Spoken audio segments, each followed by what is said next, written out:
Hello dears, എല്ലാവർക്കും പവിത്രം പുത്തൻ promo വിശേഷങ്ങളിലേക്ക് സ്വാഗതം. നമ്മുടെ പവിത്രത്തിൽ അങ്ങനെ നമ്മുടെ അടിപൊളി ഒരു സൂപ്പർ അച്ചമ്മ എത്തുന്നു മക്കളെ. ഒരു അടിപൊളി പ്രൊമോ തന്നെയാണ് ഇന്ന് പുറത്തുവിട്ടിരിക്കുന്നത്. നമ്മുടെ അച്ചമ്മ കുറെ ദിവസമായി നമ്മൾ വീക്കിലി പ്രൊമോയിൽ ഇങ്ങനെ കാണുന്നു, അച്ചമ്മ ഇപ്പോ വരും. എന്തായാലും അടുത്തൊരു എപ്പിസോഡിൽ നമ്മുടെ അച്ചമ്മയും ഉണ്ട് കൂട്ടുകാരാ. അപ്പൊ അച്ചമ്മയെ കാണുമ്പോൾ തന്നെ നമ്മുടെ വിഷുവും എല്ലാവരും ഇങ്ങനെ പേടിച്ച് നിൽക്കുന്നുണ്ട് കേട്ടോ. അപ്പൊ നമ്മുടെ അച്ചമ്മ ഇങ്ങനെ വേദയെ കാണുമ്പോൾ ചോദിക്കുന്നുണ്ട്, ഈ പെണ്ണേതാ എന്നിങ്ങനെ ചോദിക്കുമ്പോൾ നമ്മുടെ വിക്രത്തിന്റെ അമ്മ പറയുന്നുണ്ട്, വിക്രം അമ്പലത്തിൽ പോയി കിട്ടിയ കുട്ടിയാ എന്ന് പറയുന്നുണ്ട്. അപ്പൊ നമ്മുടെ വിഷു നന്ദിനിയടുത്ത് ഒക്കെ ഇങ്ങനെ പേടിച്ച് നിൽക്കുന്നുണ്ട്. അത്രക്ക് ജഗജില്ലാടിയാണ് നമ്മുടെ മുത്തശ്ശി അല്ലെ. പിന്നീട് നമ്മുടെ മുത്തശ്ശി ആർക്കൊക്കെയോ കുറെ പണി കൊടുക്കുന്നുണ്ട്. നമ്മുടെ നന്ദിനിയടുത്തേക്ക് പണി കൊടുക്കുന്നുണ്ട്, നമ്മുടെ വിശ്വേട്ടന് പണി കൊടുക്കുന്നുണ്ട്. നാളെ മുതൽ പറമ്പ് കളക്കുന്നത് നീയാണെന്നൊക്കെ പറഞ്ഞ് നമ്മുടെ വിഷുവിന് പണി കൊടുക്കുന്നുണ്ട്.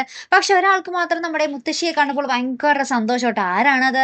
നമ്മുടെ വിക്രം മുത്തശ്ശീനെ വാട്ടോട്ട് കറക്കുന്ന ഒരു അടിപൊളി രംഗങ്ങളും തന്നെയാട്ടോ കൂട്ടുകാർ. ഏറ്റവും ഒടുവിൽ നമുക്ക് കാണുവാൻ സാധിച്ചു. അപ്പൊ എന്തായാലും കാത്തിരുന്ന് തന്നെ കാണാം അല്ലേ. അപ്പൊ അടുത്തൊരു വീഡിയോ വരുന്നത് വരയ്ക്കും ഗുഡ് ബൈ.